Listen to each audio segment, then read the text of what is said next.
Subroto Bagchi, a name etched in golden letters. A wizard who redefined possibilities of human potential.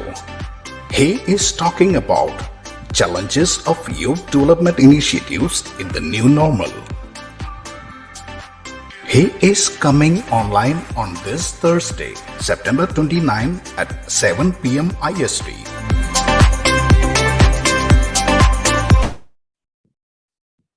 Good evening. Such a warm feeling. It feels so good to be back. Mission Better Tomorrow has been spreading positivity and exploring possibilities of social engagement. And we could make a big impact during the dark times of the pandemic. And after a short break, we are back here. Hello, I am Anand Haridas. I'm a media professional associated with Mission Better Tomorrow. To resume our remarkable online journey, we have an extraordinary guest in our midst now. To initiate the proceedings of this wonderful evening, let me invite one of the leaders of Mission Better Tomorrow, Ranjit Ramendran sir. He is former CEO of Plant Lipid Private Limited, one of the largest producers of spice oils and extracts in the world. Ranjit sir, over to you. Good evening, one and all. It gives me immense pleasure to be in your midst today to welcome the distinguished guests and all those who are part of this evening's interactive session. Sri Subroto Bagchi is chairman of Odisha Skill Development Authority. His present charter is to create employable skills for 1.5 million youth in his home state by 2024, especially from school dropouts. This is a full-time assignment in the rank of a cabinet minister with a nominal pay of 1 rupee per year. Odisha is now home to the World Skill Development Center, an iconic institution in technical collaboration with ITEES of Singapore with an outlay of 150 crore rupees. The groundswell created by a set of leaders directly mentored by Sri Bagchi had led to bring home the first ever gold medal for India in the World Skills Competition held in Russia in 2019. Sri Bagchi is a professional turned entrepreneur who has spent more than 4 decades in the Indian IT industry. He is best known as the co-founder of Mindtree. In 2021, Mindtree recorded a revenue of over $1 billion with an employee strength of 23,000 globally and a market cap of more than $10 billion. Bagchi is a well-known writer with bestsellers like Go Kiss the World, High Performance Entrepreneur, MBA at 16, Elephant Catchers, and Cell. Besides his intervention in youth skill development, Sri Bagchi and his wife Srimati Susmita Bagchi have pledged 340 crore rupees for setting up the Bagchi Sri Shankara Cancer Hospital and Research Center and the Bagchi Karunashraya Palliative Care Center for cancer patients. He, along with Mindtree co-founder Parthasarathi, has offered the single largest private donation to the Indian Institute of Science, Bangalore, to set up a unique 800-bed hospital within the institute campus, where one of the key objectives would be to integrate science, engineering, and medicine. And there is an attempt to create a new breed of physician scientists. His vision and outlook about the future of Indian youth will leave a huge impact on each one of us at MBT. With the inspiration of the rare to find socially committed police officer IGP Vijayan, we at MBT are doing a small bit with effective youth development programs, and we are also planning a flagship youth development summit in the first quarter of 2023. Bagchi sir, you would have already noticed through our interactions that our activities are centered around youth development, and we drew a huge inspiration from the commendable work you have been doing in this area, sir. Without taking more of your time, let me heartily welcome Sri Subroto Bagchi to our midst. All of us here at MBT have been looking forward to listening to you, sir. We also hope that you will be visiting this beautiful state very soon. I welcome all those who have logged into this event from different parts of the country as well as the world, and for their support for MBT in creating a meaningful future for the youth of the country. Let me now pass the baton on to IG of Police, Sri P. Vijayan, who needs no introduction, to set the context for this evening's interaction. Over to you, sir. Thank you, Mr. Ranjit. Sir, very warm welcome once again to our group. Actually, it's indeed a great privilege and really a happy moment in the sense that in the year 2010, I have a guru here, on an IAS officer, Dr. Mr. T.K. Joseph, a very prominent IAS officer. He used to suggest me that which book I should read, because he knows that I will not read otherwise. So he suggested that sirs, or at that time, the professional, the high performance entrepreneur, the go and kiss the world and all. So then that moment onwards, I have been a big fan of you, actually, because whenever it's a reference book, especially the professional, it's a reference book for me, that actually when I deviate myself from my core works, or coming down my efficiency, I used to refer to your book. And I have given a lot of fantastic to the rest of the people also based on your book. So then it's a really good, really great movement. And in fact, at least on virtual platform, we could meet very soon. I hope that after sir's engagement with some family commitment, official commitments, so they will be visiting us and interacting. So I just wanted, I used to tell my team that I have been keeping in touch with the Bagchi sir. So finally they had some doubt in their mind whether I am really doing it or not. So I want to prove before them that I know I have been keeping in touch with them. So this is a small set of our people. My team is here. They have been working last 20 years. Some of them joined in between and all. Basically, we are focusing, sir, on the youth development, and that's. So let me make a short presentation, sir. A very short presentation on what all things we are doing.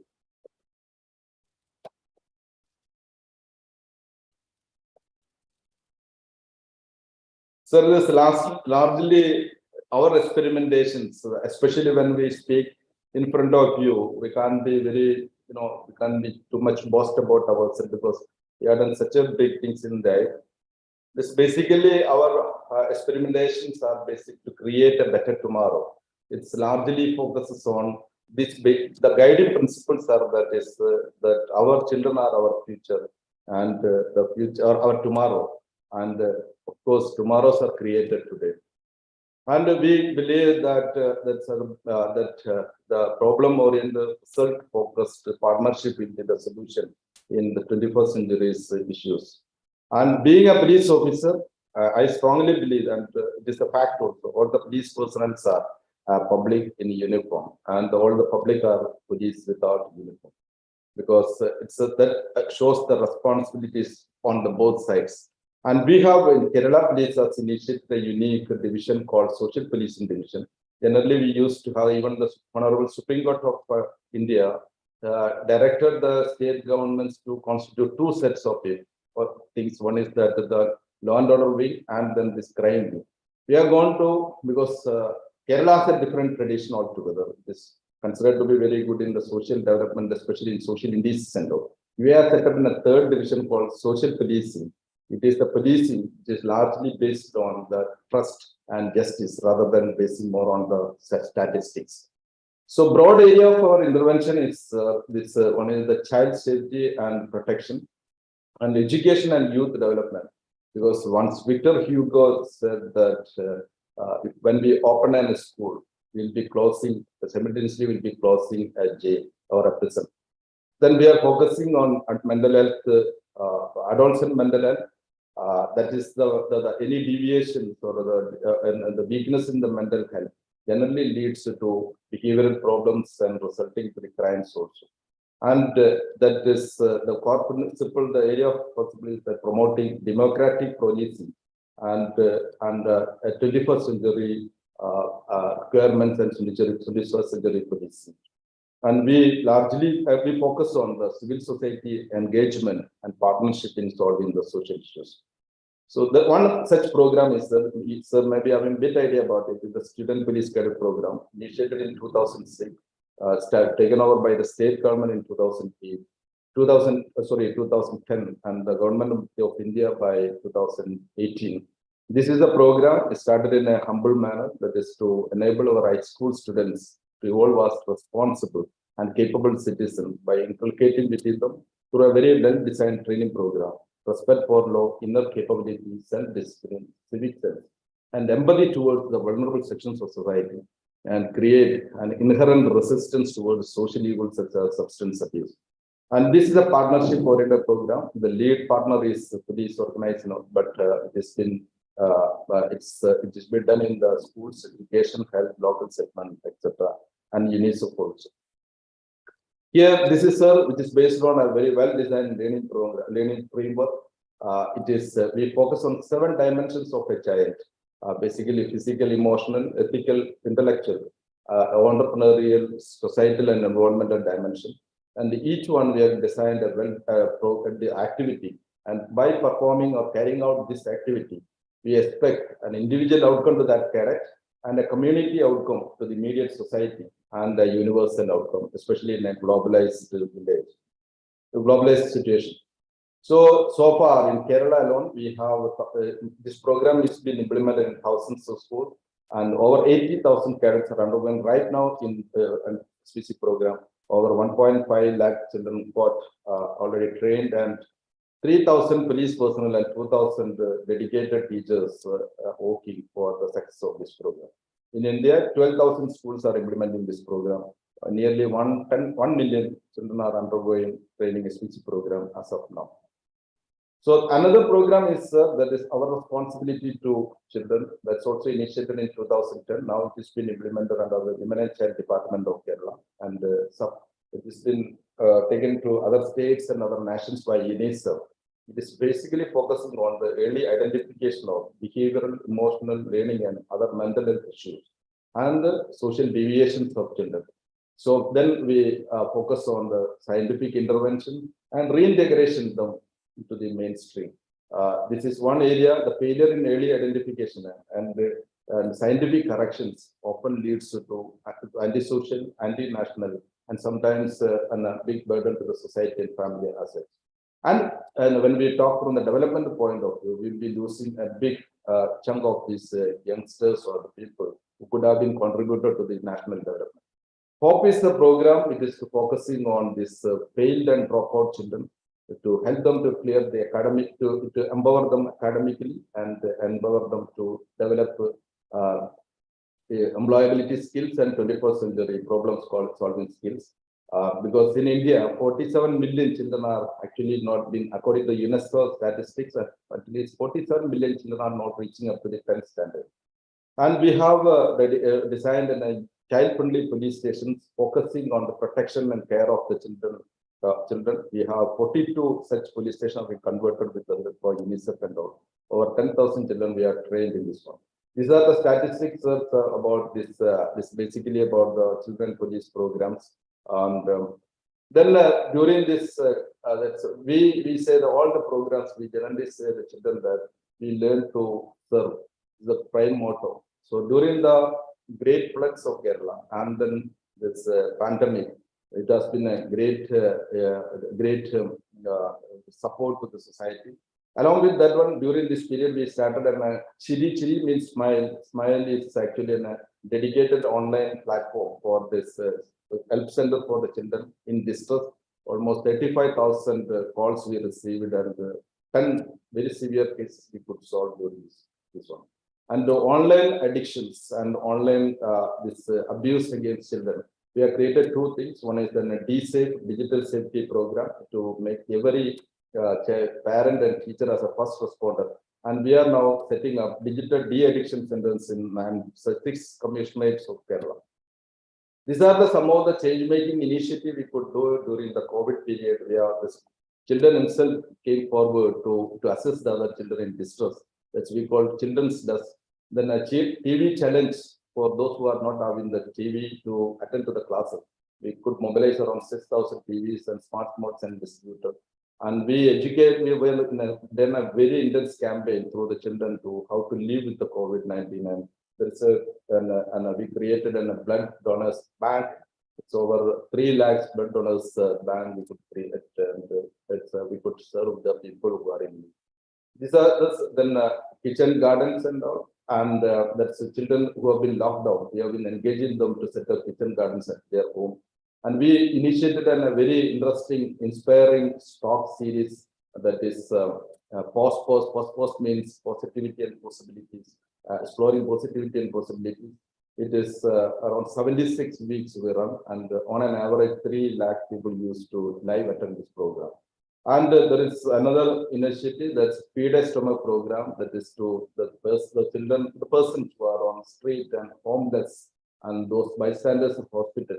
We could mobilize people, and we could distribute over 10 lakh cooked food packet, cooked by us and distributed throughout Kerala. So the uniqueness of our initiative, sir, that is one is that problem oriented and largely solution focused. And we forge partnership with within the department and among the department and with the society. And we largely try to create leaders rather than centered around one leader. All the people on the platform are leaders. We very proudly say that we have 10,000 leaders in Kerala alone. And these are the programs. It's not been generally been this one issue. Generally, we see that it releases a success syndrome, and we have independent evaluation by KPMG and many other 5 agencies, including UNICEF. Very cost effective, and administrative cost is almost very minimal, and result it's always focused on, and it addresses the universality of issues also. So out of all this work, we largely convinced that the partnership is very important, and we alone we cannot do too much, or together we can do too much. That's the thing. I think that a little more, sir. That's part of that one agency, which is the agency which is coordinating the civil society partnership is that the Mission Better Tomorrow. Its CEO, Mr. Saif, may continue that what the few things which you would like to tell about them. Saif, please. Thank you, sir.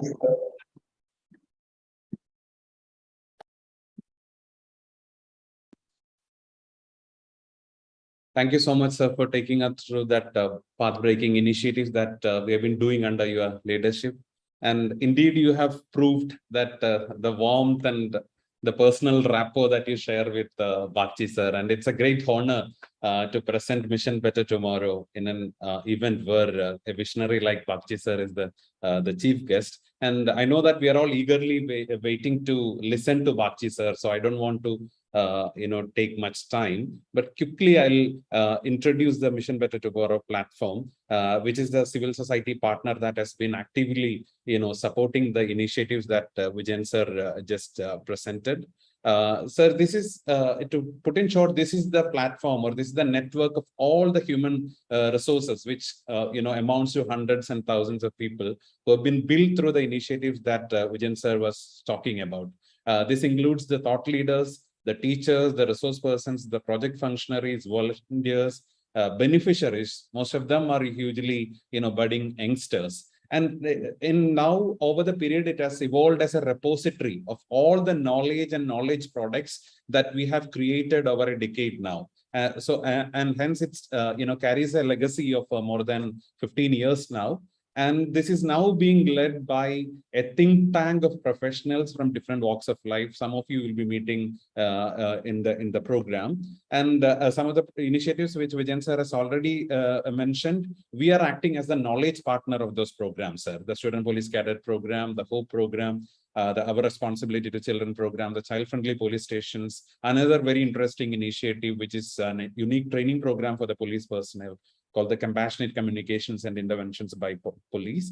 And we also have our own flagship programs. One important thing is the Capability Exploration Enhancement Program, which is for children. Currently we are doing this for selected talented children from resource-limited families. The basic philosophy is that there is an immense potential in each one of us. And so we are helping these children to understand or realize that there is immense potential in them. And through this structured training program, we are helping them to enhance that potential that they have so that they are able to dream big and pursue their dreams. We have already reached around 10,000 children since 2006. And some of them, I'm very happy to say that some of them are pursuing their higher education in some of the leading educational institutions of the world. And there is another unique initiative called the Education Support Program for Tribal Children. This is for children who have completed the +2 education. And then we are inspiring them, we are motivating them, and also we are providing support for them to make sure that they get enrolled into the, some of the higher, reputed colleges in Kerala and beyond, so that they pursue their education. And another interesting initiative, which is the flagship program of Mission Better Tomorrow, is the Bereavement Companionship program. Sir, I know that you're greatly involved with palliative care program. This is something called the Bereavement Companionship program, which we are initiating with the support of Death Literacy Institute Australia and the WHO collaborating center called Institute of Palliative Medicine. Basically, the idea is creating bereavement companions, so that the people who are in grief due to the loss of a dear and near one is supported in a very scientific manner. That's the whole spirit of the Bereavement Companionship program. Post Vijayan sir has already talked about. And we also do target-specific or need-based social interventions like the MBT Nanma homes. This was an initiative during the great floods of Kerala in 2018 and 19, where we built helped building the partially or fully damaged houses. And then the Feeder Step program, which was one of the most, compassionate intervention during the lockdown period. We were able to set up community kitchens, and on a day average, we were distributing around 30,000 food kits, cooked food kits all over Kerala. And another one is a God's Own Children program, which is for children who suffer from intellectual challenges. For them, we are building houses, especially for those children who are from the family led by a single parent. So these are some of the need-based, social programs that we are doing. So basically, Mission Better Tomorrow is now focusing on 3-4 areas. One is the consolidation of knowledge that we have created over the last 15 years. And then also the strengthening the knowledge base with the support of UNICEF and other reputed NGOs and agencies. We are strengthening the knowledge base through research and developmental activities. And now we are expanding as a global platform. We are expanding these interventions across India and even beyond India with the support of UNICEF and other agencies. And during that time, we are also we have programs in the pipeline which are ideating and ground testing in the field itself. So that's all about Mission Better Tomorrow, very briefly, sir. And I think I don't want to take much time since we are all eagerly waiting to listen to you, sir. Thank you. Thank you, Saif, our leader. You have set the perfect tone for this evening. We already have a very good crowd comprising top officials of corporate and social organizations. As Saif has said, now let me invite the star of the evening, for whose words we are all waiting for, Sri Subroto Bagchi, the wizard with a magic wand to usher in positive vibes. Over to you, Bagchi sir.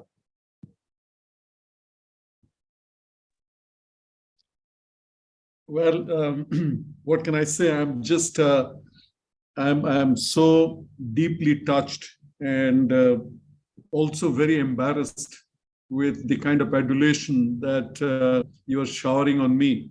I feel very small. Mr. Haridas, Mr. Ramchandran, Mr. Saif, of course, Mr. Vijayan, and all my dear friends. A few months back, one of my very dear colleagues in the government here, his name is Regu Gopal Krishnan. He is a very high impact IS officer.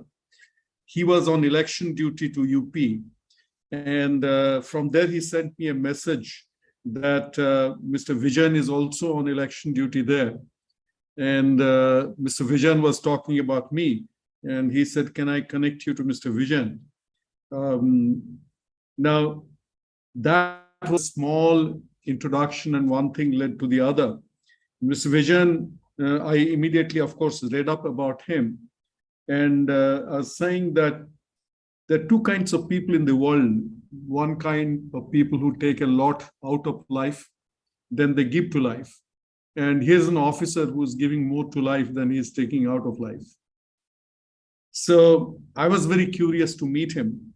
But I was, before I could do that, it was he who invited me to Kerala. And that trip has been set up a couple of times and has been cancelled. I was feeling very, very bad about it. And the way that we went up and down, in Mr. Vijayan's shoes, I would have been very upset and very angry and disgusted with this man who, pulled out of two commitments. But Mr. Vijan was an example of civility. And I was actually quite touched with his professional persistence. And, I'm very glad that he is allowing me to take off a little bit of that sense of burden and sense of guilt that I have not measured up to his expectations. And we are doing a virtual meet where he wanted me to spend 3 days. I pray to God that those 3 days will happen soon.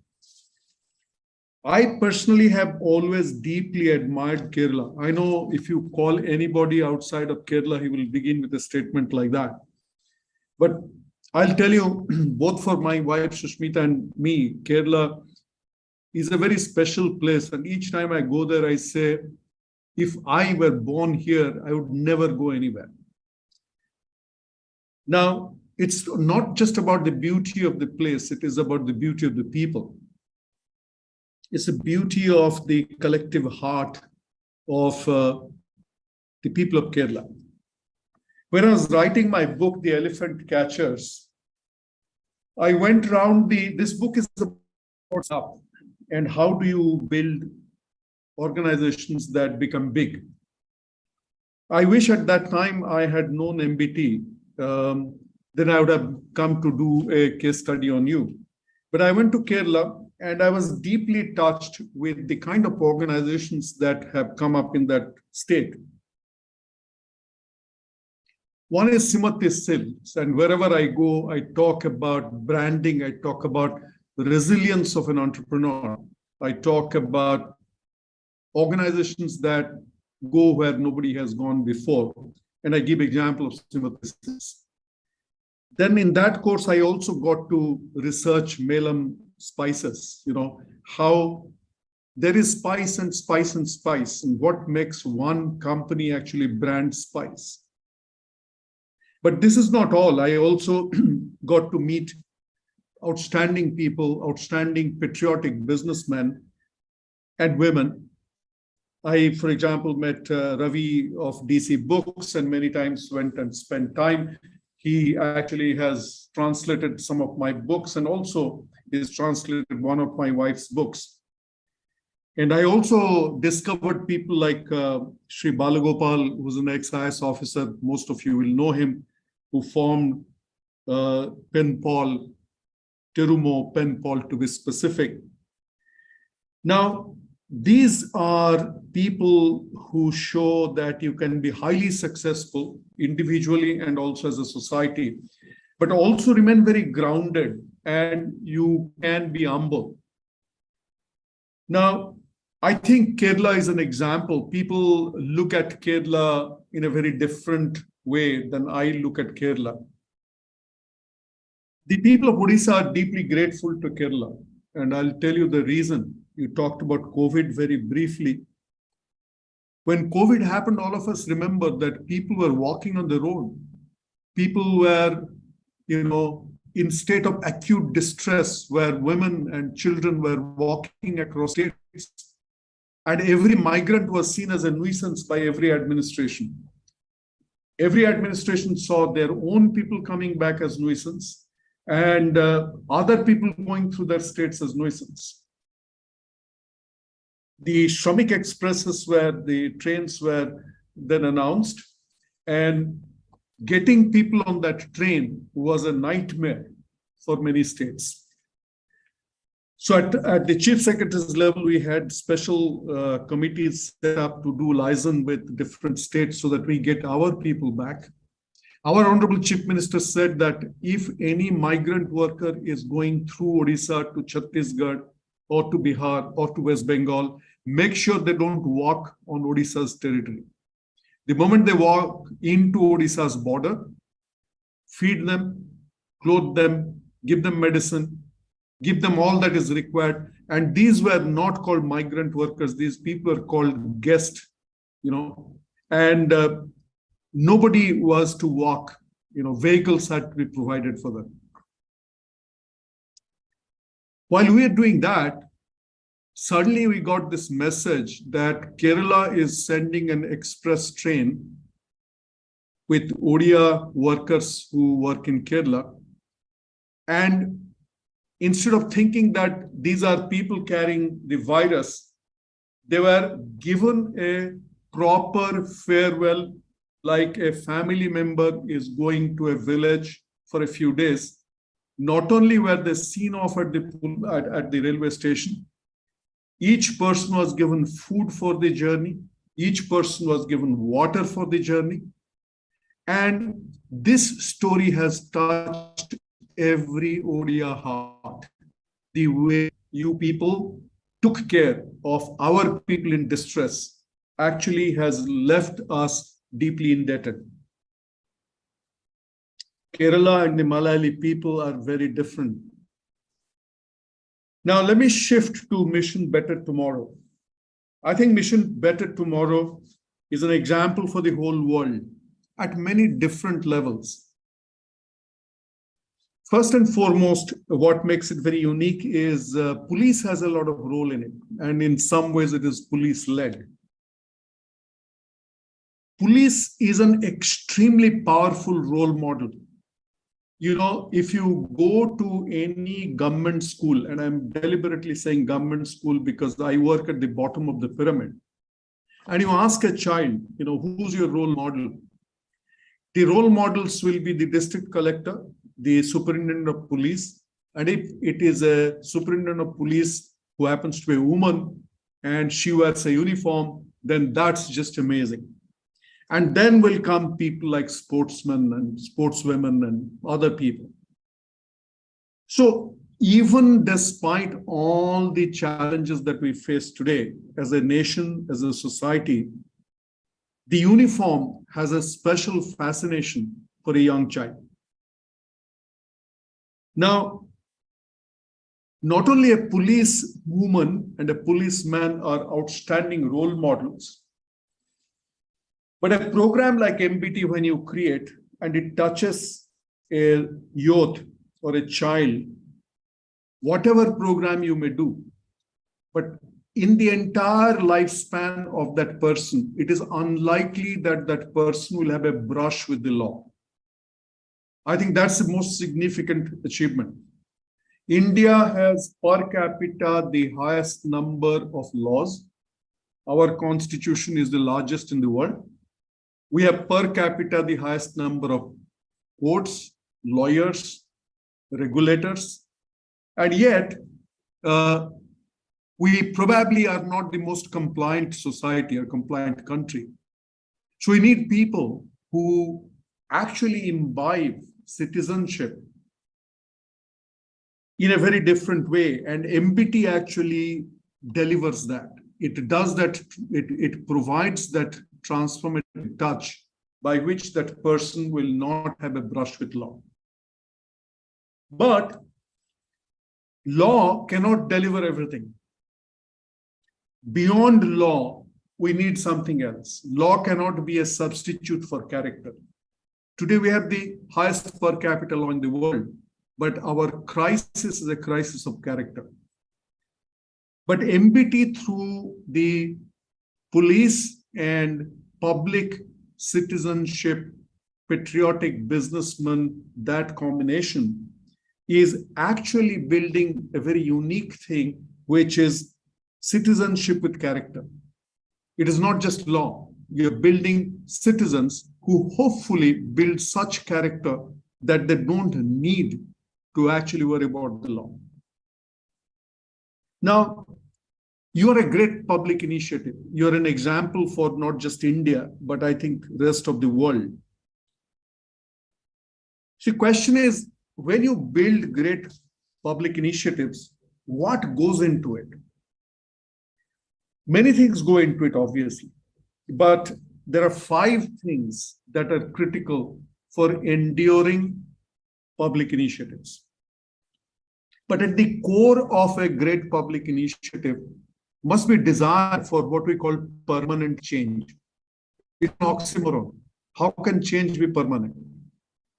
Yet, what you are trying to do is to bring permanent change. So how do you build permanent change? I think you require 5 things which you are doing very right. One, you are driven by vision. Vision is everything.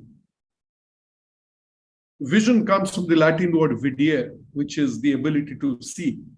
Leaders like you are able to see a future. For you, a child is not a child.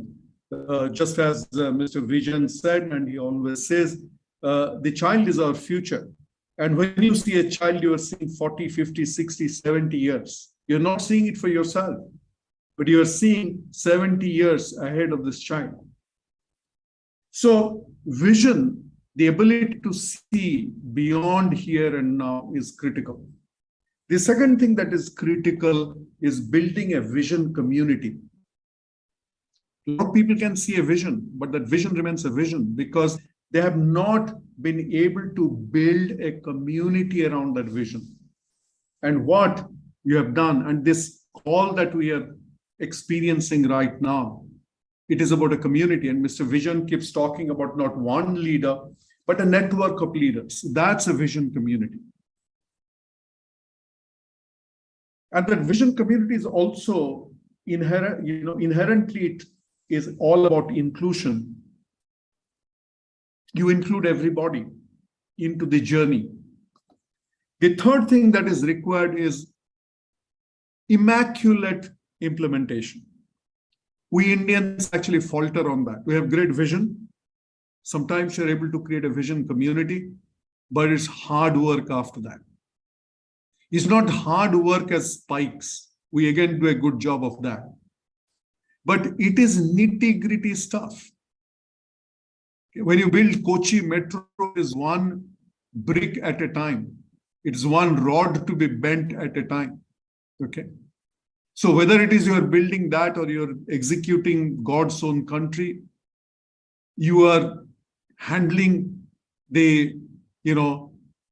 you're handling the best possible way, global tourism. It is a lot of nitty-gritty, from the boatman to the concierge to the taxi driver. Everybody has to work in harmony to make the God's own country happen. So implementation is important. Particularly implementation becomes a challenge when many people are involved, many organizations are involved, there are many partners. Okay, that's why they say that a horse drawn by a committee looks like a camel. But you are a committee, you are drawing a horse that actually looks like a very fine horse and runs like a horse. The fourth thing, you may have vision, you may have a vision community, you may do a very good implementation, but you may not build scale. In 15 years, the amount of scale that you have built is phenomenal. And public initiatives must have scale. But last but not the least is governance.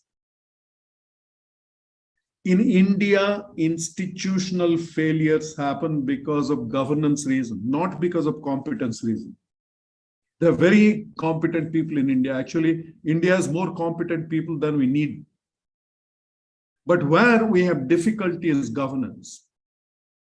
So when I look at the MBT programs, MBT organization, the meta consciousness behind MBT, I see tick marks for all these 5 things. And I pray to God that you retain these 5 things for the next 100 years.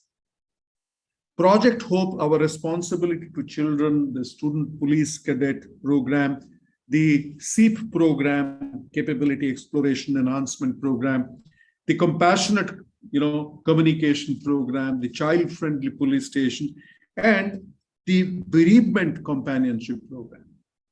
These programs are living examples of those 5 things that I talked about, and collectively you have been able to create the edifice and the foundation of what I call permanent change. But one of the things that I always wonder as a public servant, as a student of management, and somebody who has seen the world of public service, world of government, as well as the private sector, experienced entrepreneurship.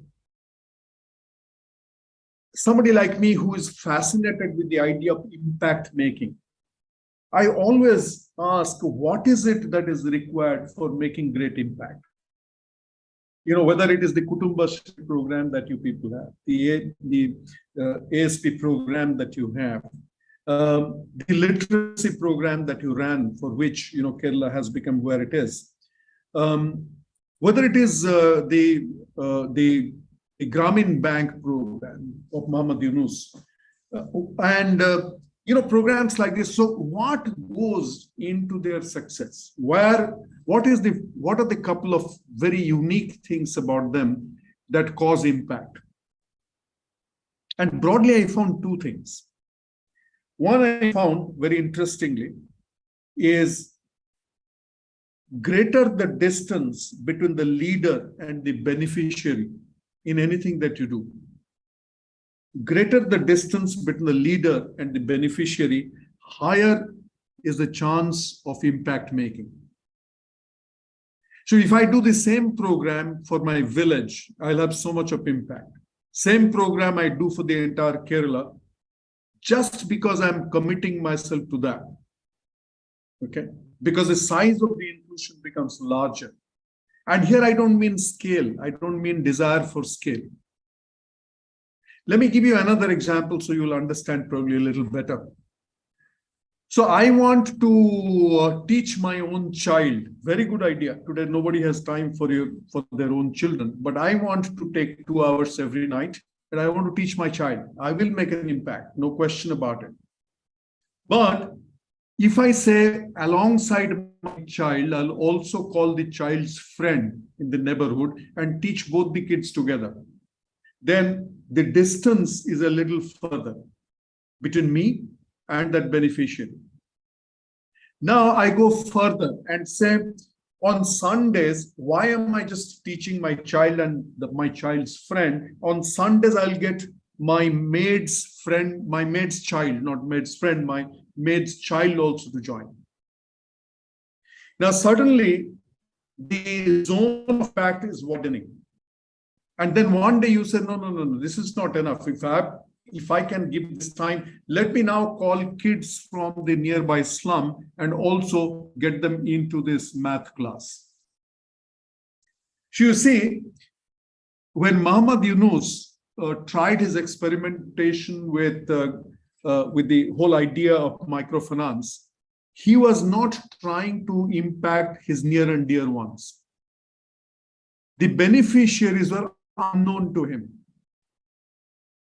And because the distance between him and his beneficiary was so large, that guaranteed the program outcome. If you look at the Arvind Eye Hospital model, Dr. Govindappa Venkataswamy, the people that he served were not his friends and family. He was not trying to amass wealth for himself or success for himself. So the greater the distance between the leader and the beneficial outcome, the recipient, higher is the chance of success. And that is your formula. The second thing I must tell you that I found common to organizations like yourself is, where do you get your power from? I happened to meet the Dalai Lama, once, and he told me a thing that has stayed with me, and I want to share that with you. I was asking him, and in some context, he told me that your purpose determines your power. The power is not inside us. It is a purpose which actually showers the power on us. So your purpose is always determining your power. I think you are blessed to have these two, and please continue to retain these two in your DNA. Let me now shift gear and share a little bit about my perspective on youth interventions. You talked about the new normal. I don't think there is anything called the new normal. Everything is new and everything is normal. Okay, independent of the new normal, if we are emotionally invested in our youth, what are some of the things that we have to keep in mind? I could keep you all night here, but I'll talk about 4 things that I'll leave behind for you to think about. And I'm saying because I have come in very close quarter to look at government programs. I've come to look at how the not-for-government sector looks at things, how policymakers, economists, sociologists, everybody looks at things. And I find certain gaps in those and also some opportunities in those. And from that perspective, I'm pulling out 4 ideas. One is, whenever we are designing a program, we should not fall prey to surrogacy. A lot of good people, intending people, great people, they try to build programs and interventions which are like surrogate. I'll give you a simple example. So somebody says, oh, let us start training our youth for skill development. And let's have 2-month courses for making bedside attendants who will be nursing assistants, or 3-month courses to make electricians. And this is what they should be learning, and this is how they should be learning. Now, people who design these programs at a Government of India level, state government level, their children will never attend these programs. If that person's child was actually going to attend this program, let me guarantee to you, the program will be configured very differently. Because you are doing a program for your own child. Today, because we take a surrogate view of development, human development, we basically intellectualize things, we romanticize things, and what we think is right for us, okay, we just simply extend that. One example is accreditation. For everything we talk about certification and accreditation, because we all are children of a certificate. A certificate for a 5th class, 10th class dropout is completely inconsequential. After I have passed my matriculation, and that's this story with all of you in this call, nobody has ever asked you to produce your certificate. We are leading a life today, a good life today, because of our competence, not because of a certificate. So when we are trying to build plumbers or electricians, when we are talking about going to the bottom of the pyramid, we obsess with things like accreditation and things like certification. We design programs which actually, if we were to have our own child attend, it'll have very different kind of design. So each time we do something, we have to basically step back and say, if my teenager, okay, is going to attend this program, attend this training, attend this particular, development initiative, how will I do it? That brings me to the second point, and that second point is many programs, we have a mindset of benign patronage. Or look at this child, or look at this young man or young woman, look at the condition that person currently is, and by what we are doing, we have upped the game. What is the big deal that we have done by upping a game? And we expect gratitude for it. I always say, and I respect you people particularly for living that, I always say that youth need respect, not patronage. That child or that young person may not be educated, maybe a high school dropout, maybe a person doing physical work. But I need to, as a policymaker, as a not-for-profit leader, as a business person, I first need to respect that individual. I'm sorry to say that we give love to our young people. We sometimes do good things to our young people in terms of well-intentioned programs, but we have to go a long way as a country to respect our youth. They're actually better equipped to navigate the future. I am the sunset, they're the sunrise. So when a young person enters my room, I need to get up. I need to mentally and physically get up. I need to engage. I need to listen deeply to what they're saying. I cannot say that I am here and they're here. For whatever reason, I'm better educated. I have so-called more experience, more wisdom. I'm sitting on a powerful chair. No, that's not the mindset. The day India begins to respect its youth, the outcomes will be very different because they'll respond to that respect. The third thing we need to keep in mind as a nation is when it comes to human development, we cannot take a minimalistic view. Indians traditionally, because of our colonial mindset, because we all come from poor economic background for centuries, when we look at anything, we do it with a minimalistic eye. It is amazing that 75 years of independence after, we have thought about the Golden Quadrilateral project only few decades back. We build there's a narrow road, which is a Kacha road, and we will make it an asphalted road. And we think we have done a very good job. And before we know that road, because now it's an asphalted road, it is overcrowded and people are over speeding on it. Only recently we are thinking where there's a need for a 2-lane road, we should be having a 4-lane road. So we are taking a maximalist view of infrastructure. This infrastructure is like sugar. If you put sugar, the ants will automatically come. But when it comes to human development, even today, we are minimalistic. We'll paint a wall with nice graffiti in a school and say, look, everything has changed. There are 2 toilets for the girl child in a school, and we now make 4 toilets. We still don't provide water. And we say, oh, look, we have done a great job, and we actually want to put our nameplate on it saying that this was inaugurated by Mr. Subroto Bagchi. Okay? We would do such stupid things. But we should be saying, why not the most comfortable toilet where the girl child will actually feel like visiting, feel like going, feel safe, feel good, feel clean. So we need to take a maximalist view of our youth. We can't pat ourselves in the back for doing, what we traditionally have been doing as a country.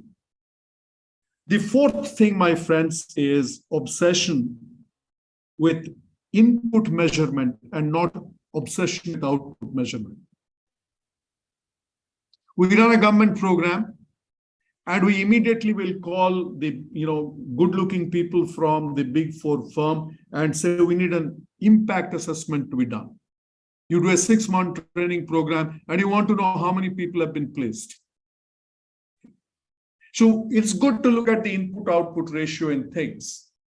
But the contrast we have to build in our mind is what is the view of time we take when we are considering impact for our own child. You give unquestionably for the first 18, 19, 20 years before you say, I have done a good job. And those 15, 18, 20 years, you are not measuring just the output of the child. You are measuring somewhat, but you are measuring yourself on whether you are giving the right input or not. So when it comes to our own children, we take a long view of time. When we look at programs that are about the child at the bottom of the pyramid, we want to do impact assessment. So my point is that when we are trying to correct what is civilizational lacuna, civilizational irregularity, civilizational shortcomings, we owe it to the future that we do not jump into output assessment. We need to say, have I done enough? Is this good enough? Now, in doing all the things, we need to do 4 things, which I congratulate all of you for doing it right. Number 1, we have to keep youth in the center of everything. I'm not in the center of things. The police is not in the center of things. The thinking citizenship is not in the center of things. The policymaker is not in the center of things. In the center of things is the girl child. In the center of things is the youth who is unsure, doesn't know. Should I study BCom? Should I study, should I drop out of BCom and go to an ITI? Should I stay in this country? Should I go to Gulf? Okay. Should I should I take a recreational drug, not take a recreational drug? I may have any amount of confusion in any different ways. But when I'm configuring something is being configured for this youth, we need to keep that youth at the center of everything. The second thing I told before, I'll repeat again, is we need to respect them, hugely respect them. We need to build maximalism. We should not be happy with enough. We should be consistently saying, is it enough? And finally, we need to build a long view of time, not a short view of time. I'll take 5 more minutes and then I'll give it back to you. I know you had given me only 12 minutes, but this is the risk you take when you bring in a circus animal into the middle of the arena. So I have to perform my full act. Just 5 more minutes. MBT is a great organization.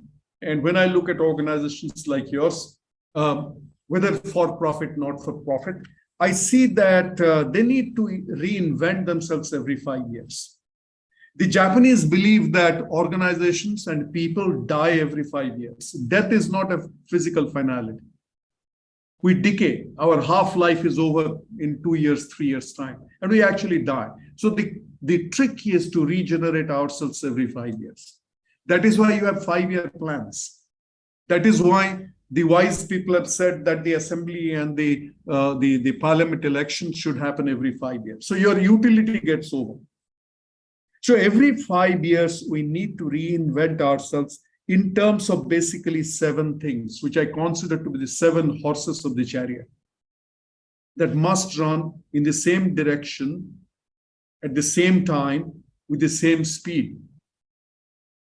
What are the 7 horses?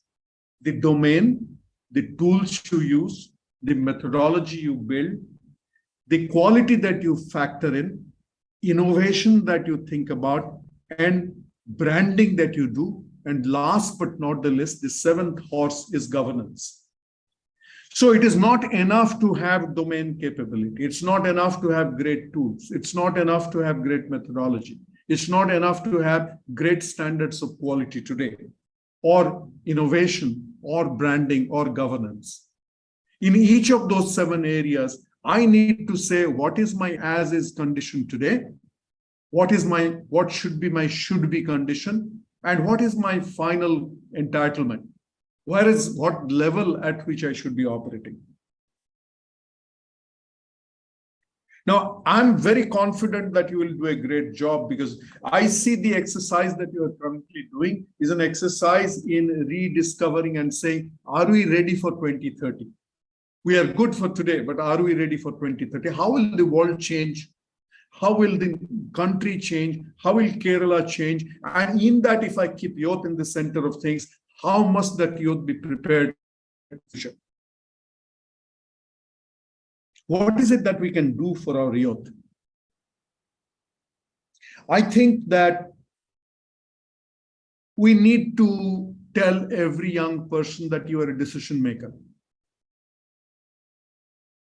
Today, all of us are tuned to take decisions for our people, for our young people. We like to actually pull the decision-making capability at home and outside. Oh, you are 18. You cannot take your own decisions. I have to decide for you. We need to shift from that mindset and say that every child has a right to make decisions. And our job as adults is to give them the decisional tools. a chief secretary in IG police, a CEO of a business organization, a doctor running a super specialty hospital, continuously taking decisions, consciously, unconsciously, with stated and unstated capabilities, with tacit knowledge and active knowledge. I need to hand over that toolkit to the next generation, knowing fully well that this is not the ultimate toolkit. This toolkit will actually fall short of the requirements of tomorrow. But at least I have given a toolkit, my toolkit. Now, we are afraid that they will take wrong decisions.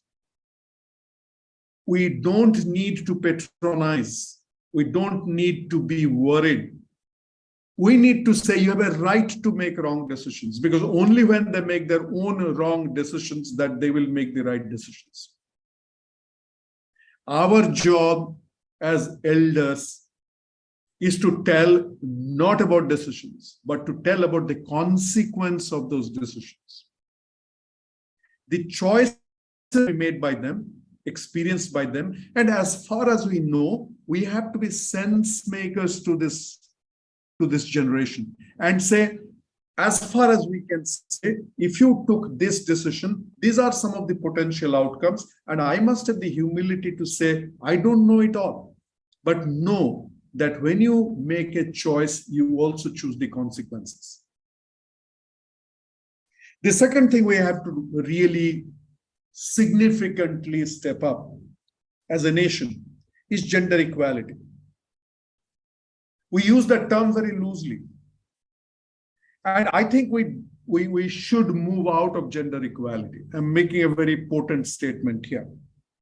We need to think about gender equality to the power of N. The gender equality, even in Kerala, which is the leading state of gender equality, okay, we're not doing enough. So why should we even be talking about gender equality? The level at which we are looking at gender equality is inadequate to make India a true leader in a global sense in the next 10 years. The third thing is we need to build resilience. And Mr. Vijan, you talk about the new normal, and I actually trivialized a little bit. I'm sorry I did that and said that everything is new and everything is normal. But what is new normal? New normal is unpredictability.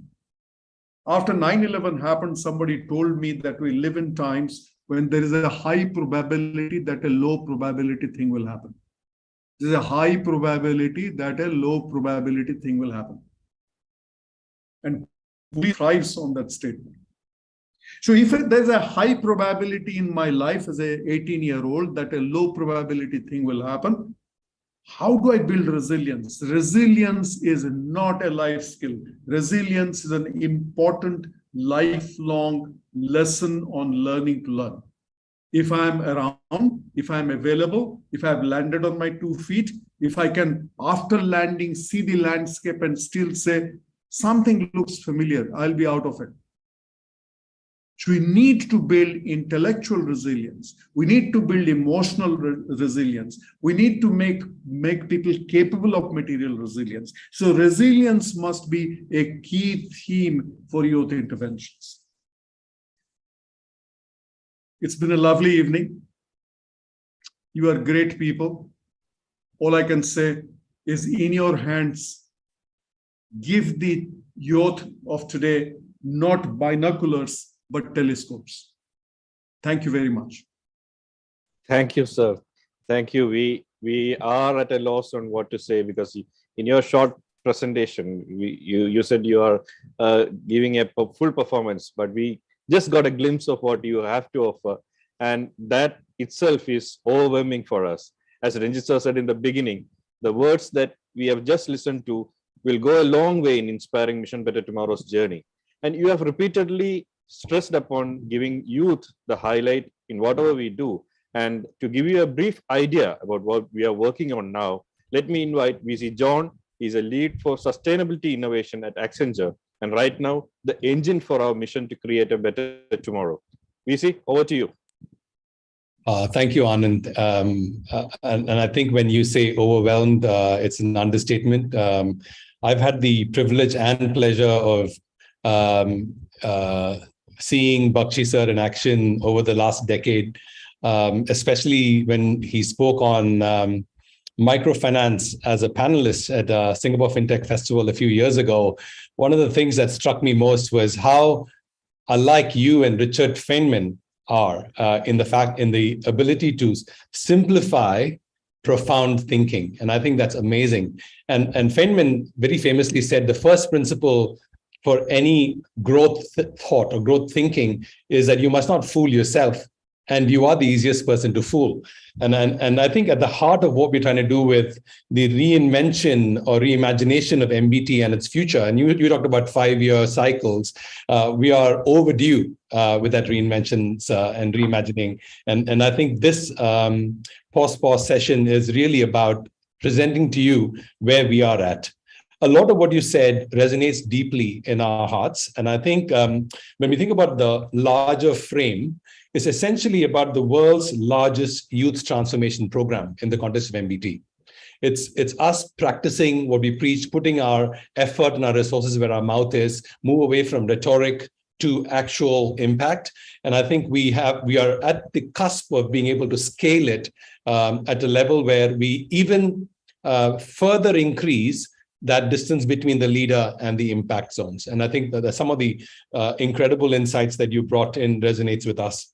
We also want to leverage the more than a decade-long run that we've had in testing and improving some of the methodologies that we have in enabling our youth, with the youth at the heart of everything we do, and also anchoring it with the Sustainable Development Goals. And I think the reason we're doing that is also to make sure that we have some very commonly recognizable anchors, so that we're not off doing something on our own, with external entities and stakeholders may not recognize, but to have it anchored on something that's universal, like the SDGs, makes our vision even more relatable to stakeholders, both current and future.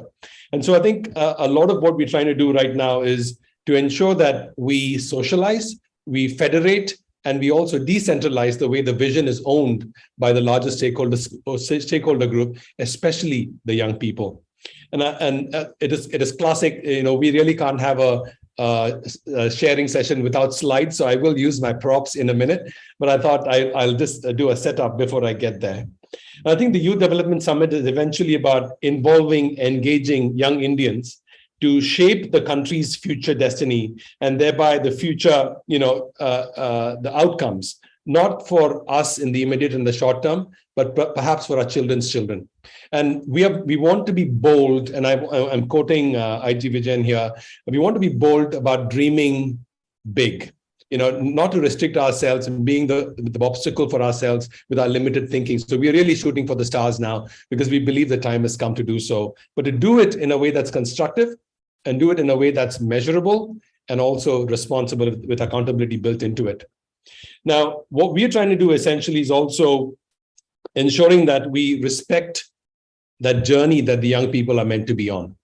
And you touched on that as well, with the principle of maximalism, which I think is the biggest takeaway for me from here. Part of being bold is being willing to go maximum, to go all in. And I think the maximalist approach to envisioning what the impact is that we want to create for the youth of India is going to be key to help us get that vision even bigger on the canvas that you just set up for us. So with that, I just want to run you quickly through what we have in mind in terms of the Youth Development Summit. It's a one of its kind forum that we're creating. There's a danger of folks thinking of this as an event. It's not an event. It's not a one-off forum. It's really a trigger for a year-long continuum of going from sharing, hearing, learning to outcomes at the end of the year, which then comes back into the cycle of creating the toolkit that you so eloquently referred to for the young people to know, therefore, how to chart their own journeys. It's no longer about putting them within the boxes that we call the education system or the industry or the industry academia continuum, but to be able to break out of that mold and to allow them to to exercise their own sense of responsibility earlier than what we normally want them to chart that future. And I believe that's going to be key to where India is going to land, especially given the demographic. And I don't need to tell you about where India stands along with Mexico, Brazil, and some of the other countries in terms of the runway that we have over the next 40 to 50 years, fueled by the youth, factor. So when we tie back our vision to what is real, we are powered by the targets set by the SDG 4.4 and 4.7, to be precise, to ensure that we provide the platform, not own, but facilitate, meaningfully, intentionally create that forum for young people across India to start with, to have access to relevant skills, to have access to line of sight to what the sustainability future will be for the workforce of the future, for the workplace of the future, and also the economy of the future, and the role that the youth would play in it. And I think the idea really would be sustainable development through youth empowerment as we look at it. And we want to tie that deeply back into the role of youth in nation building, and of course, the vision of Digital India. So the forum in and of itself is a 3-day format.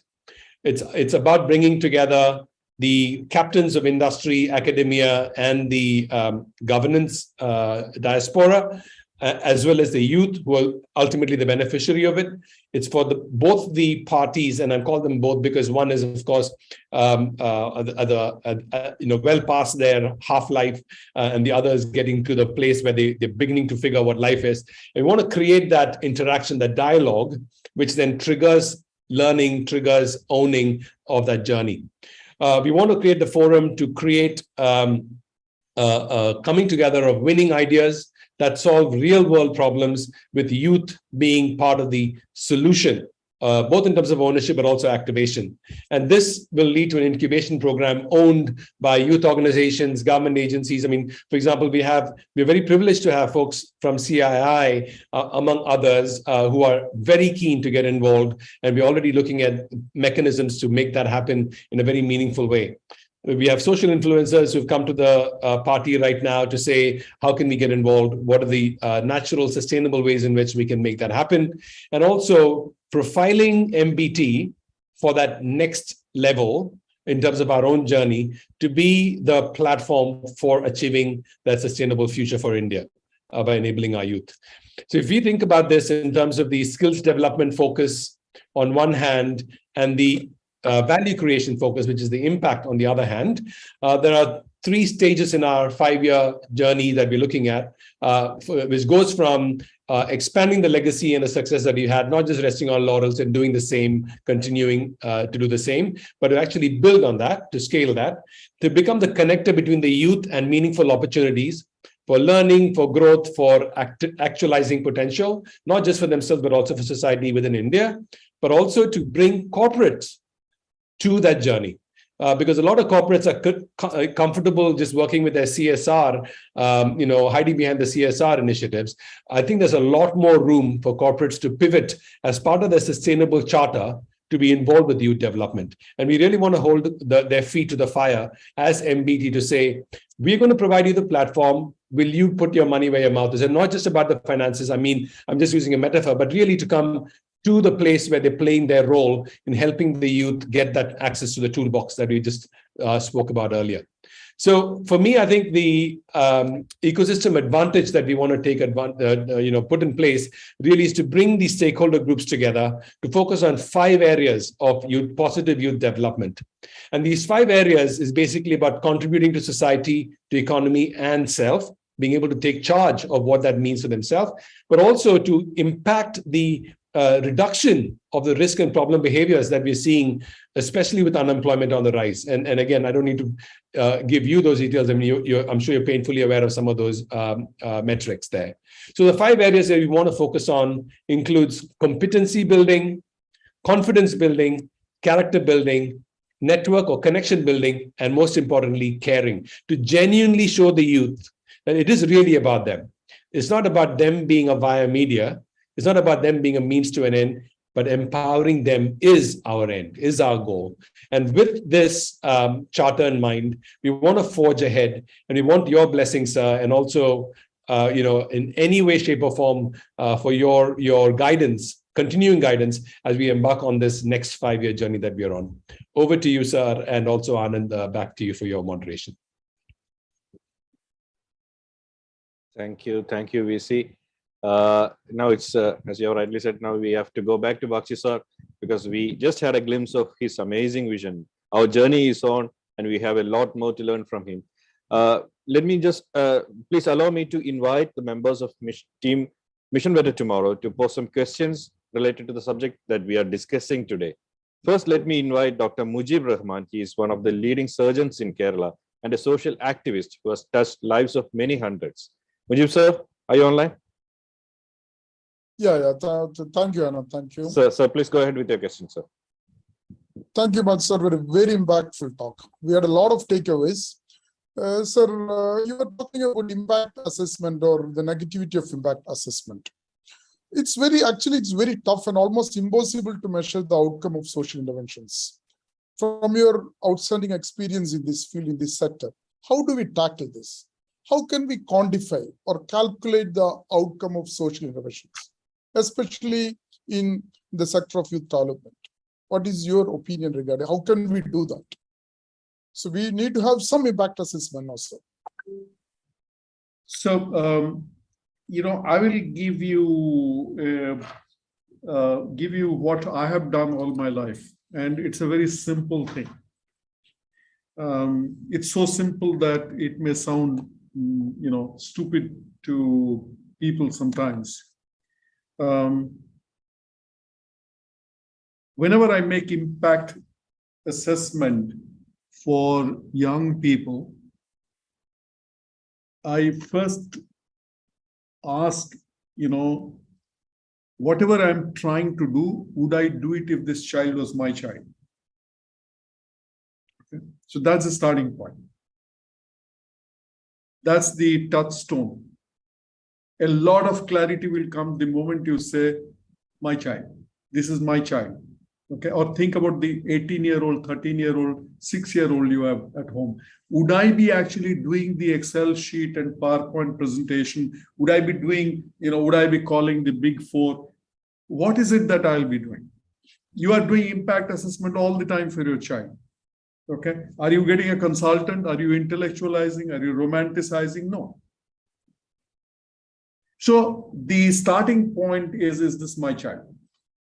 Now, once that is there, then the question is, I have to do impact assessment. There's no running away from it. But in some cases, I need to make quantitative assessment, and in some cases, I need to make qualitative assessment. When it comes to your own child, you actually do quantitative assessment only once a semester or once a quarter or once a year, when the report card actually comes. But rest of the year, you are not doing quantitative assessment. You are doing qualitative assessment.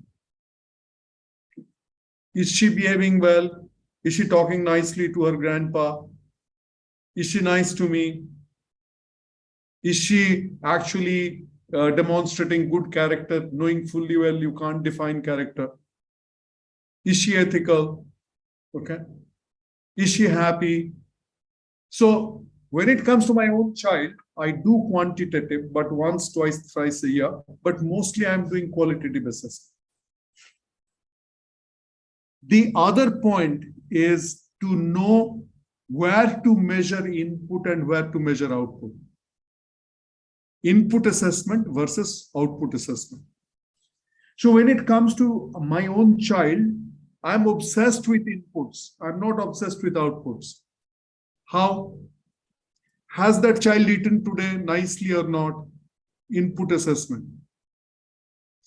Is this child, should the child now be only taking tennis lessons, or should I start also sending the child to learn swimming?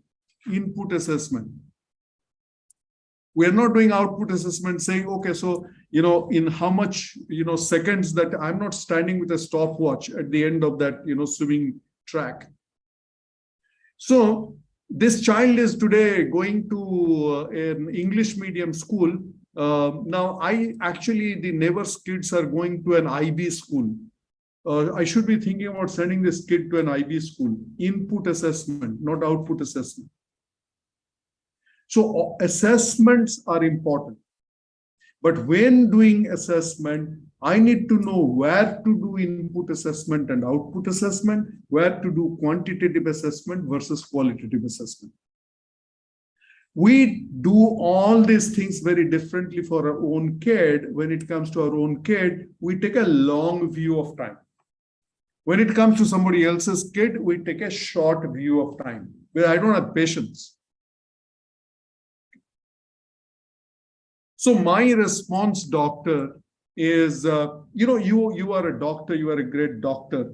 So you know that today the world of medicine is shifting its obsession on writing a prescription and treating sickness. From that, you are moving towards wellness. The whole world of medicine is going through a tremendous amount of transformation, because you are now saying, no, this is not what it is.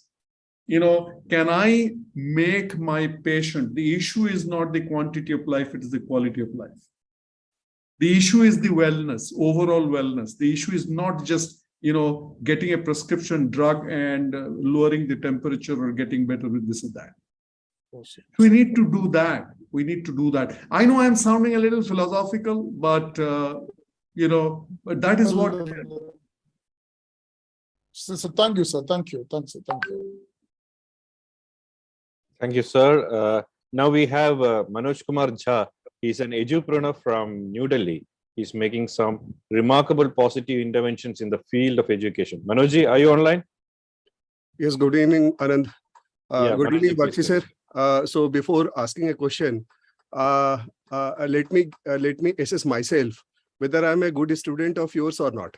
So that will help me to check myself whether I'm a good student. And the science, I have gone through the elephant catcher, and correct me if I summarize everything of that book in one sentence.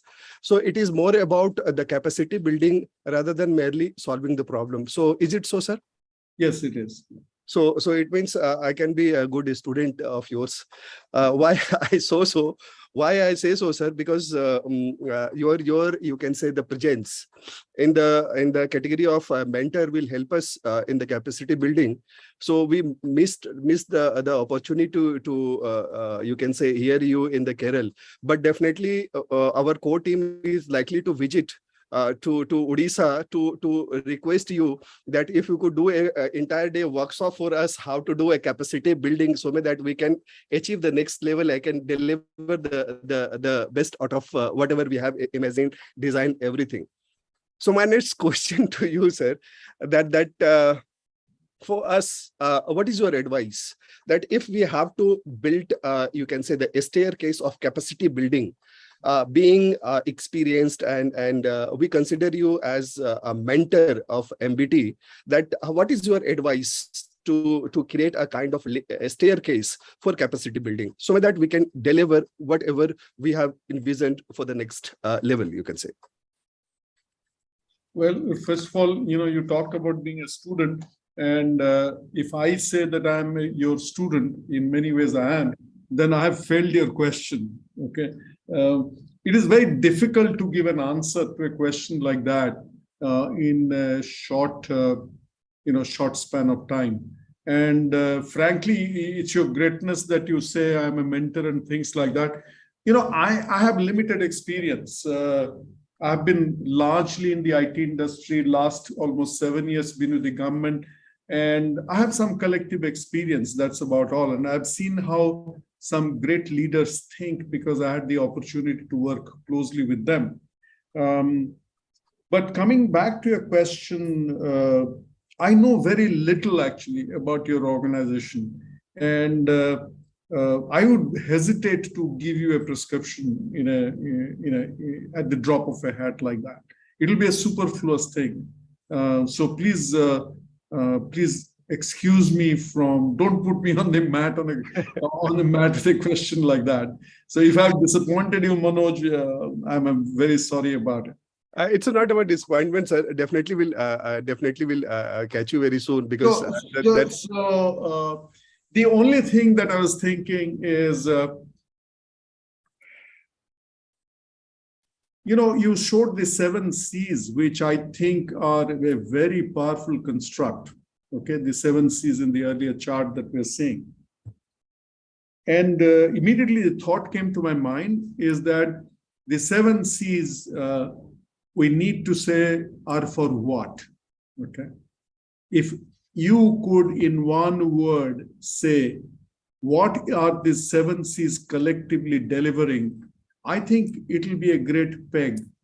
And I'm giving you a pure example. Don't think that it is a prescription of any kind, Mr. John.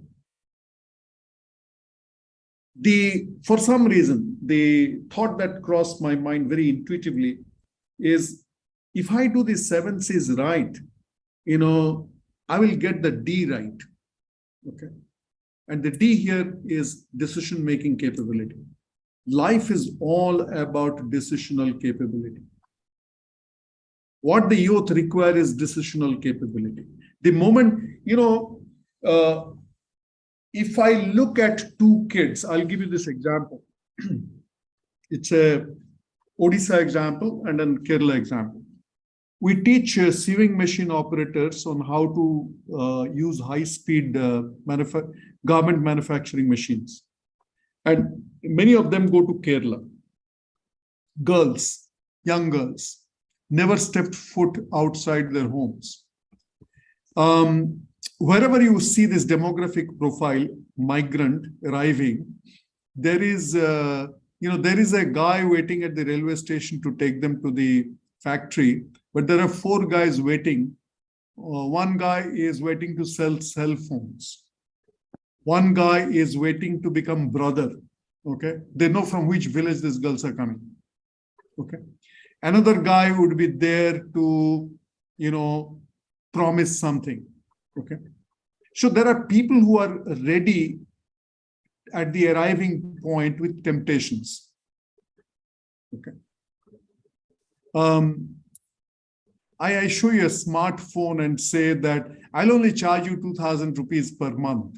Okay, this smartphone is yours. Somebody else, I'll give you the smartphone free. Okay, be my friend. Be my Facebook friend. I'm your village brother's brother. Okay. What I'm telling you with this story is one girl will actually step into prostitution. One girl will marry the wrong person. One girl will repay the home loan and go back to her village. And one girl will become a production supervisor. The difference, why that happens, is got to do with the judgmental capability. And judgment is in the neocortex. Doctor will tell you. Okay? It's a non-trivial thing. Okay? Why do young people, some young people take the right decisions? And I earlier told you about choices, and choices bring consequences. So the girl who buys the cell phone ahead of other things has different things waiting for her. The girl who says no, good that you are my brother's friend, but I'm not going with you this Sunday. Okay, has very different outcomes. So the C's will lead to a D. But I'm not telling that this is what should happen in your case. You need to find a peg, a very strong peg. Gandhi changed India with 2 pegs, only 2 pegs. Okay. One is non-violence, and the second is non-cooperation. What is non-violence? You slap me, I will show you the other cheek. What is non-cooperation? You tell me to stand up, I will not stand up. A 3-year-old kid understood it. A Harvard educated, not Harvard, Eton educated Nehru also understood it. The indigo grower in Bihar understood it in the same way that a Mountbatten understood it. As leaders, our job is to cut through the clutter and say something that I can hang on to. And then I take charge.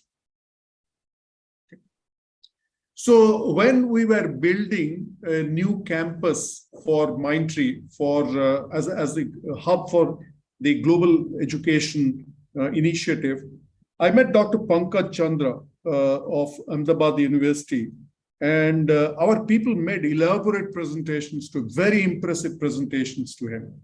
After half a day, he said, "Can you explain all that in one word?" So people stumbled and fumbled. So then people said, "Give us an example." So he said, in Yale,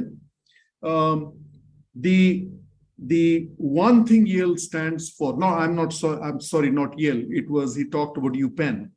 And he said, one thing that UPenn stands for is not academic excellence, is not about the quality of PhD programs, it's not this and that. It only stands for trust. And how does it happen? He gave a very interesting example. Philly is a crime-ridden place, and UPenn is nested inside Philly. And trust means that if in the cafeteria you left your laptop, next day you will find it in the same place. That is what UPenn stands for, trust. Now, if that happens, then you don't have to worry about intellectual piracy. Then a student says to a professor that I will take this exam, but can I do it at 12 o'clock tonight from my dorm room? The professor doesn't even apply his mind or her mind. So trust. So the core, the DNA, cutting down the entire clutter is trust, one word. So as we want to make ourselves relevant, we need to actually think like that, think in those terms. Not easy at all. And certainly not a consultant can deliver, because if Gandhi was to take a mentor or a consultant, then we would still be serving the British.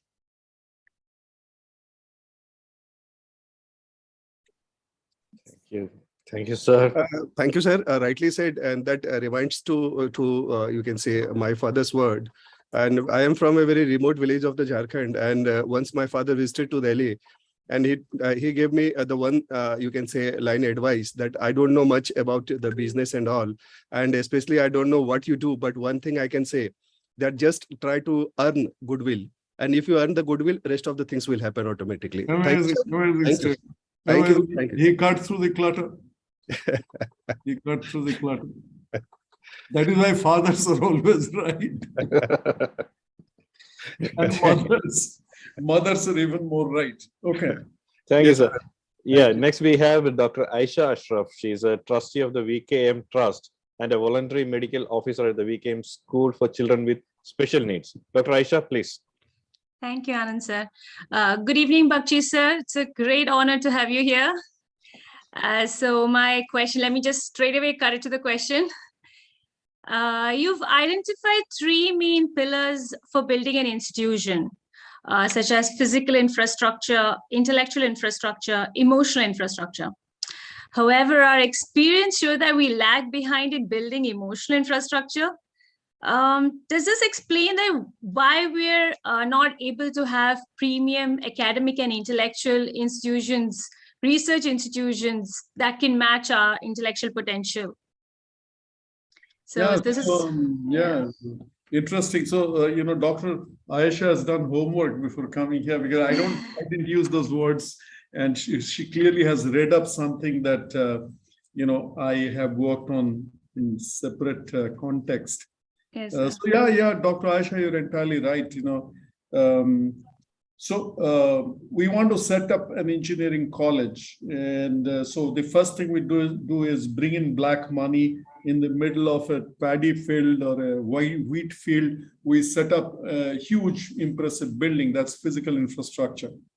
And then we don't know what to do with it. So we lure some teachers from here and there with double the money and some of that money in cash, and put some kind of an intellectual infrastructure. But neither of those two actually make you a Harvard or a UPenn or an Indian Institute of Science. So when you go to IISc or you go to AIMS, right? Or you go to King George Medical, you go to Vellore, okay, VMC Vellore. That's not about physical and intellectual infrastructure. That's about emotional infrastructure. Now, not one is more important than the other, but they deliver very different outcomes. So physical infrastructure gives you solid presence. Some of these universities in the middle of nowhere, built with black money, they're so big you can't ignore them. Okay. But they only deliver presence. They don't have the intellectual infrastructure that delivers differentiation. So one engineering college is like another engineering college. So they all advertise in India Today and Outlook and Malala Manorama and say, I'm accredited with this. I have got this certification. A Harvard, Stanford, and ISC will not write like that. Or IIT, Chennai will not write like that. So we lack differentiation. But differentiation in today's world comes and goes. Earlier, if you were different for a decade. Today, if you're different, whether you're a sportsman, actor, politician, whatever, business person, it'll last a few months because the world quickly, gets overtaken by other factors. People figure out your secret sauce. So, differentiation doesn't last for long. What the world is dying for, is hungry for, dying for is a wrong word, shouldn't be using a word like that. What the world craves for is memorability. Are you worth remembering? Is memorability. So the memorability comes from the emotional infrastructure.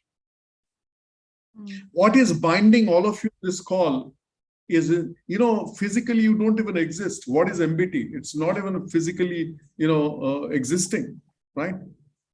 You are great, you have built great intellectual infrastructure, but you are bound together because of your emotional infrastructure. So when we build institutions, we have to focus on all the three all the time. And the rule of infrastructure is very simple. It is, you can't use infrastructure before you have created them. You can't cross a bridge before you build the bridge. Okay. So an infrastructure is not an afterthought. Second is going back to maximalism. When you need a 8-lane bridge, you say, oh, we'll build we'll create a rope bridge here. You don't cross the Indian Ocean building a rope bridge. So we need to take that kind of a position and focus on all the three infrastructures, not as afterthought for sure, but preload those. That is why I'm very impressed with your goal for 2030. You talk about SDG, you're preloading things, right? Your search for, reinventing your persona is about the future that doesn't exist. You are so emotionally invested in your youth. It's showing in the questions, it's showing in the energy. You have drawn me out. This is one of the best sessions I ever had in my life because of your collective emotional attachment to the work that you're on to. So, good wishes. Thank you, sir. We wish to see you soon with us, sir. Well, inshallah. We're looking forward for that. Inshallah, doctor. Thank you. Thank you. Thank you, sir. Next, we have Nandoma sir, who was the Executive Director of Bharat Petroleum Corporation Limited. He's now taking a leadership role in our youth-centered activities. Nandoma sir, please. Good evening, sir. Thank you very much for sharing your time with us. It was very inspiring. My question is on two areas of concern, on the changing trends, and to get your advice, your views on those. One is changes happening in the requirement for the skills, because many of the skills of today are getting outdated, and we need to develop new skills for the children to face the competitions of tomorrow. So what, in your opinion, would be the changes that is happening from the skill frontage? Which skills, to borrow your own words, which low probable skill is going to gain importance over the skills of today? And the second question is on the changing trend. In our times, earlier times, only those who were not able to get a job in India were going outside. But today we find that the toppers are I mean, are the first one who are searching for a job abroad. So how do we address this brain drain? Because the best brains today are looking for jobs outside. How do we address this? So, Peter Drucker, the great management guru, said that we obsess with problem solving. Okay. You have 24 hours a day at your disposal. So do I have. Now, in those 24 hours, are you here to solve problems or create opportunities? Okay. So when you say that, oh, brain drain is a big problem, I want to solve it, generations before you have come, not solved it. Generations after will come, they can't solve it. Wherever brain wants to drain, it'll go. Okay. It does not require anything. It'll find its brain today is bits and bytes. You tell me, I'm not even physically with you in the same room, but we are connecting because we are getting converted into bits and bytes and getting reassembled at the other end. So we should not obsess about brain drain. That's why I said that we need to create global capability and set the bird free. Where the bird lands, where the bird flies next, doesn't matter. We talk about India. I think we need to reduce our obsession about India. The world is mine.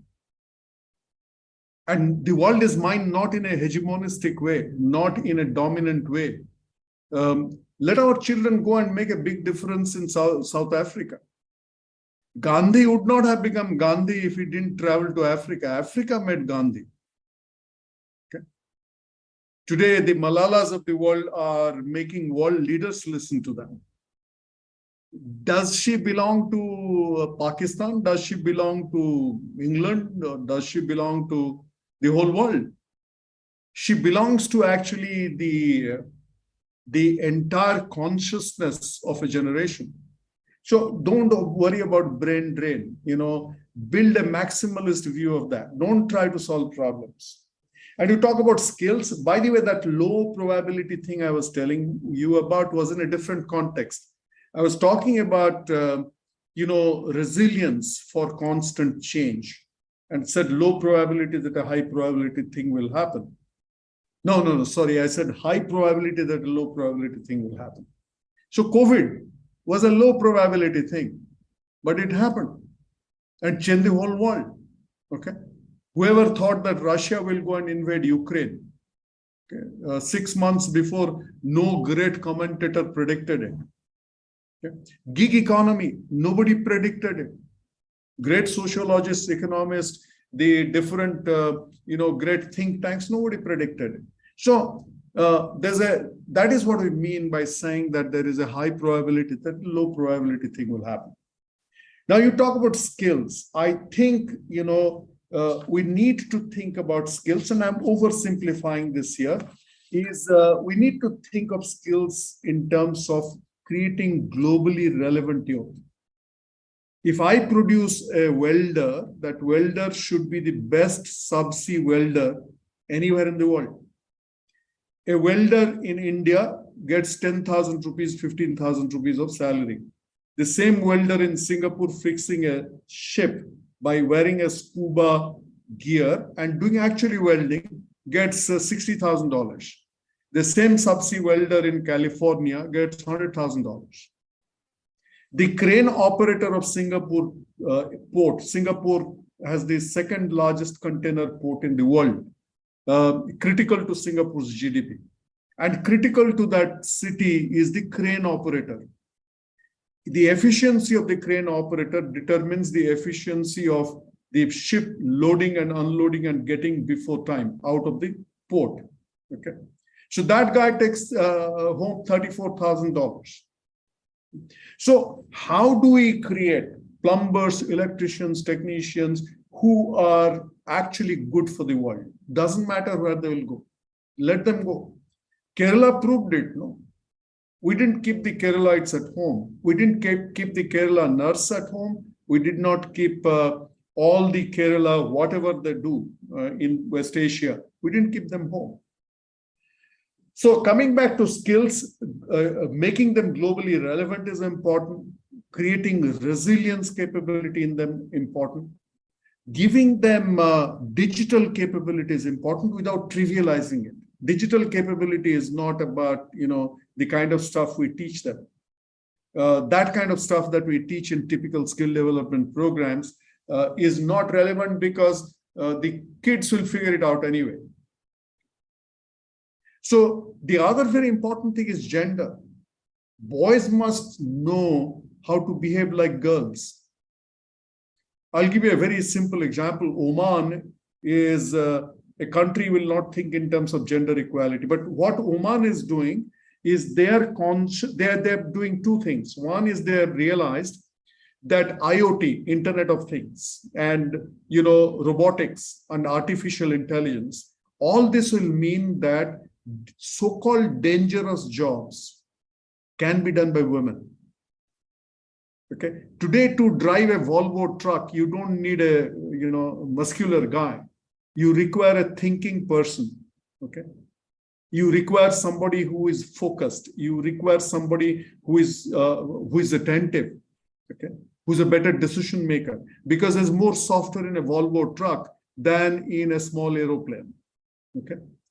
So who's better at it, a girl or a boy? So if you look at most careers which were thought to be men careers, women will do a better job on that, because there will be all machines will be actually capable of intelligence, and you require now a smarter intelligence to run those machines. So Oman is now readying their women workforce to fully take advantage of the new emerging trends, because they will become more competent and more capable. Second, in their kindergarten, they're actually consciously training little boys on how to think like little girls. So I told you gender equality to the power of n. Okay. So that is example of gender equality to the power of n. It is not about boys actually treating girls as equal. Boys have to learn the way girls learn. Boys have to think the way girls think. And imagine the impact of a world where you actually have such a generation come and take over. So when we look at skill development, we need to shift from skilling to human transformation.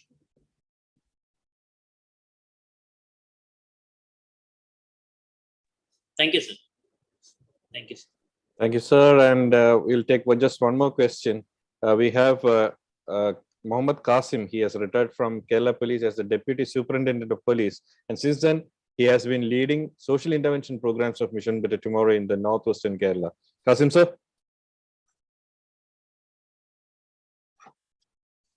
Sir, you're on mute, sir. You have to unmute. Hello. Yes, Audible? Yeah, you're audible, sir. Good evening, sir. Good evening. Sorry, sir. My computer got stuck and it's not working properly. So I relied on my mobile phone. Sir, as you know, sir, India is the home to the youngest population in the world. My question is, sir, how can India make the best use of the potential, sir, and establish itself as the powerhouse of the world young leadership? I couldn't hear your question properly. Sir, my question is, sir, how can India make the best use of the potential, sir, and establish itself as the powerhouse of the world young leadership, sir? So I'm not a big fan of power. Okay. I don't like the concept that India should be a powerhouse and India should be powerful. The world does not require power. Right now, most of the problems the world is facing is because of power. We need affection, we need empathy, we need love. The world could get to a better place with empathy, cooperation, collaboration, love. That is what, your organization stands for. I think India needs to drop its obsession with being powerful. India needs to build obsession with being useful. I think we risk losing, our relevance to the world if we don't become more humble, you don't become more service-centric, we don't become more humanistic. And it's a never before chance that we have. You know, if Japan would have gone after power after World War II, right, it wouldn't have been where it is today. I don't think Singapore is obsessing with power. I don't think the Nordic countries are obsessed with power. You don't think about power, the idea of power when brute power or dominating power. When you think about, you know, small countries like Finland and Netherlands, Singapore is 60 kilometers long. It's more powerful than Kerala and Odisha put together. So we should think about relevance a lot more than we think about power. And India could do well with a dose of humility, actually. Thank you, sir. Thank you. Thank you so much. Thank you, sir. Thanks a lot for the guidance and the insights that you have given us today. Ranjit sir mentioned about Mission Better Tomorrow's youth initiatives right at the beginning, which was elaborated by Saif, our CEO, and VC John as well.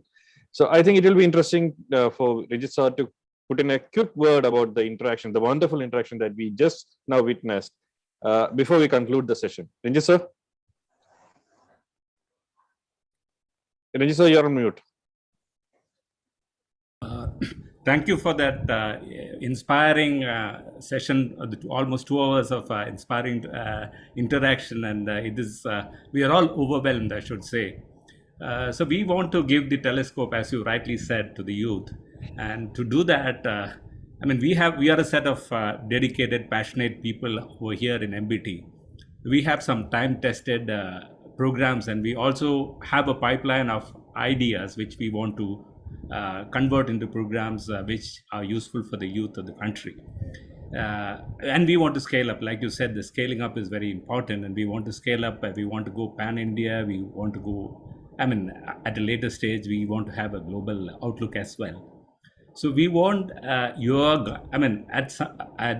the interventions are possible in different ways. You know better how to do it, but then we would like to continually seek your guidance and mentorship.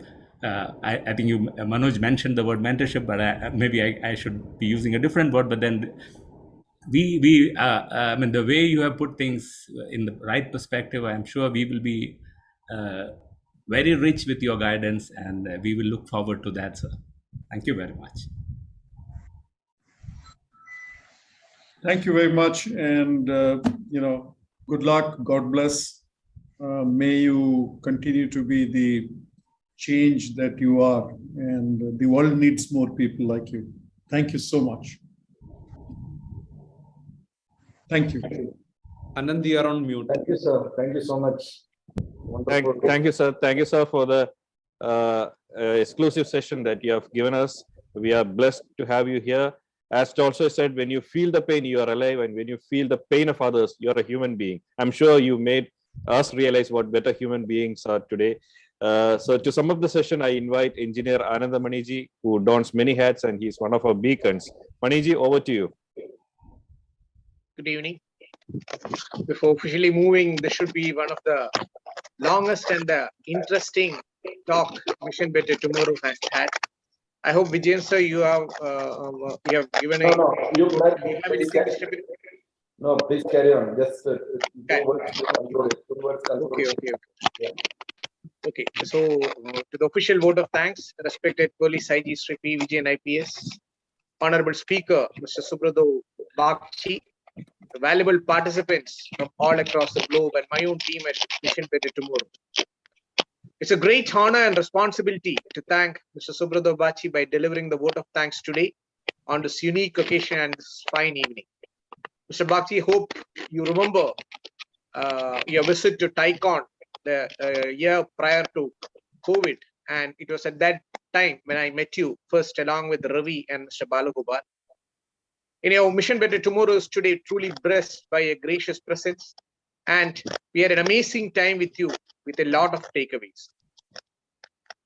We at MBT have always looked up down to you, your life and a journey, and you have always been an inspiration, and today you have reassured us with much more values. Your foresight, leadership and determination has propelled many a lot to attain many good milestones. And this occasion has been something special for Mission Better Tomorrow, as you are the truly global speaker of international repute Mission Better Tomorrow has had, especially on the topic of entrepreneurship, a matched person for Mission Better Tomorrow. And it would be right to say that your words and a positive energy and the radiant smile with which you talk will always be remembered with love and respect by all of us, whichever way you look at it. And the interesting questions posed by the persons resonates well with what we have told, and your insights have reassured us in a much greater way to consolidate our thinking. And I'm sure that this talk has turned out to be a glittering function with your digital presence. You have familiarized the entire activities of Mission Better Tomorrow prior to your talk.